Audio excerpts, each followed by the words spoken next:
सरकारी सेक्टर रते दरे में खोलियो वियो आहे उहो बारदानो हिन महिल ते रते दरे में अणलभ आहे। हारनि खे ऐं ज़मींदारनि खे बसि ना सम्झां थो त हिन वक़्तु सिर्फ़ु अलाह जो नालो ई उन्हनि वटि बचे थो। लांदो थो वञे भाण महांगा आहिनि, रोंबनि जा ख़र्च ॿिज अर्श दवाऊं महांगा आहिनि, फ़ाइदो हर हिकु सभु कणको रेट हींअर 3200 रुपया पियो हले पर असांखे हिन फ़ाइदो न आहे।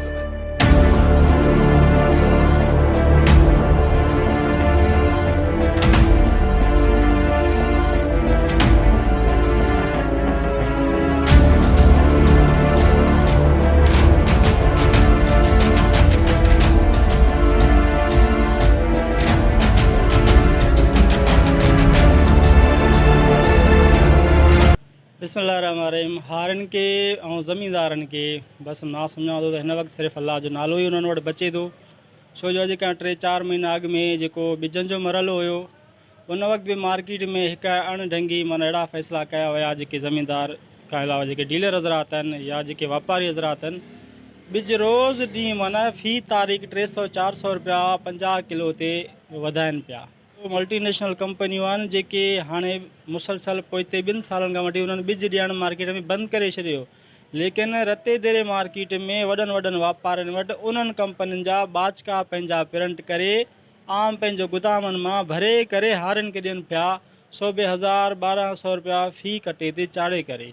पुली बग़ैर तस्दीक उन में मिक्स माना जिन्स बि मिक्स हो, माना हिकिड़ो मुसलसल माना मुख़्तलिफ़ जिन्स न हो, हुन में हर जिन्स हुन मां 50 किलो में मिक्स हो, उहो ॾियनि पिया हिननि खे। हाणे तरे हुननि जो उपत बि घटि अचे थो। एग्रीकल्चर वारा जीअं हिकिड़ो असां वटि बदकिस्मती सां किथे बि अगरि वारदात या कोई अहिड़ी का ॻाल्हि थिए थो न, पोइ हद या ऐसे शो ते ठहनि नथा त हे असां वधि न आहे हुन वधि आहे। तव्हांखे हिते एग्रीकल्चर वारा इन रवायत खे पंहिंजे बरक़रार रखंदे पाण सां नथा हटाइनि। हो त चवनि असां हिते मार्केट में छो अचूं, हो त चवनि असां मार्केट में छो अचनि था ॿई, लेकिन पंहिंजो खीसो गरम करे हलिया था वञनि, ॿियो कुझु नथा कनि। कणिक जो रेट बि ईअं मुसलसल मिली भगत करे जेके पैसे वारा वापारी आहिनि और हुन सां गॾु फूड जेके अमलो आहे सरकारी अमलो, उन्हनि सां गॾु वेही करे राति ऊंदाई में मीटिंगूं करे पंहिंजो हिकिड़े कचे पने ते रेट ठाहिनि त भई हिन रेट खां वधीक वठिणो न आहे।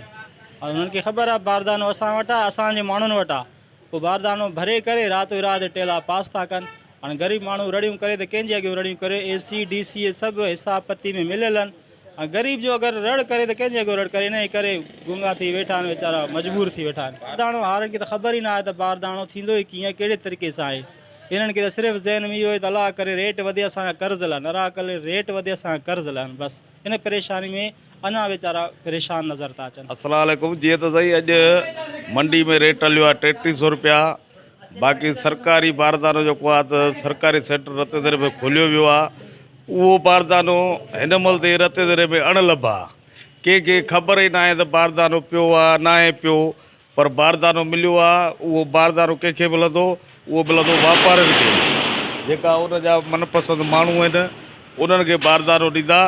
अॻे साल कणिक हुई प्राइवेट में 4200 रुपया, त इहे फुड वारा ॿिया टिया सभई हिते अची ज़ोरियूं माण्हुनि जूं कणिकूं खणी विया, ज़ोरे माण्हुनि खे बारदानो ॾिनऊं। हिन साल जॾहिं प्राइवेट वापार ॿिठो आहे 3300 रुपया, त सरकारी अमलदार गुम लॻा पिया आहिनि। छो जो अॼुकल्ह अंग अखरनि जी हर कंहिंखे ख़बर आहे।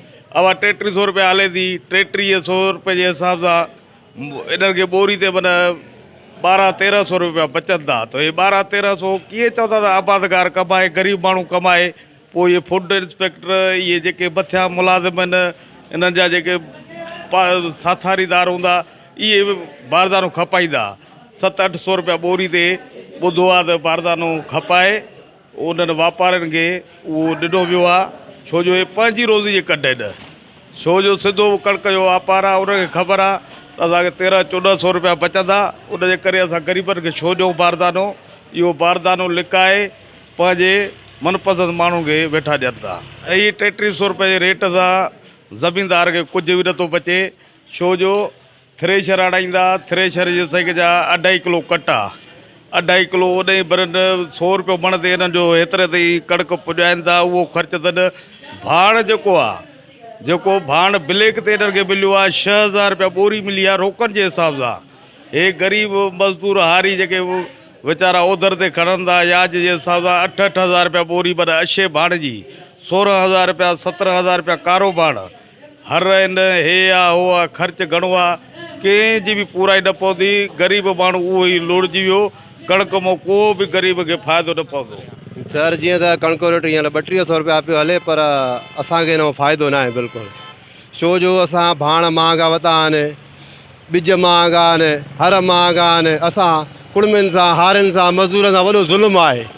इन लाइ सरकार खे वफ़ाक़ खे अपील आहे असांजी त जीअं रेट वधायो वञे। न बारदानो बि कोन मिलियो आहे सर असांखे। ॾींहों ॾींहुं रेट लहंदो थो वञे, भाण महांगा आहिनि, रोंबनि जा ख़र्च, ॿिज, अर्श, दवाऊं महांगा आहिनि, फ़ाइदो हारीअ खे सफ़ा नथो पए। बारदानो बि असांखे न मिलियो आहे अञा ताईं, ॿुधूं था आयो आहे, बहरहाल असांखे मिलियो न आहे। न असांखे ख़बर न आहे पोइ घणो आहे, 4000 आहे, 3800 आहे, उहो मथे आहे। माना हे हिते असां घटि था वठनि, 3200, 3300।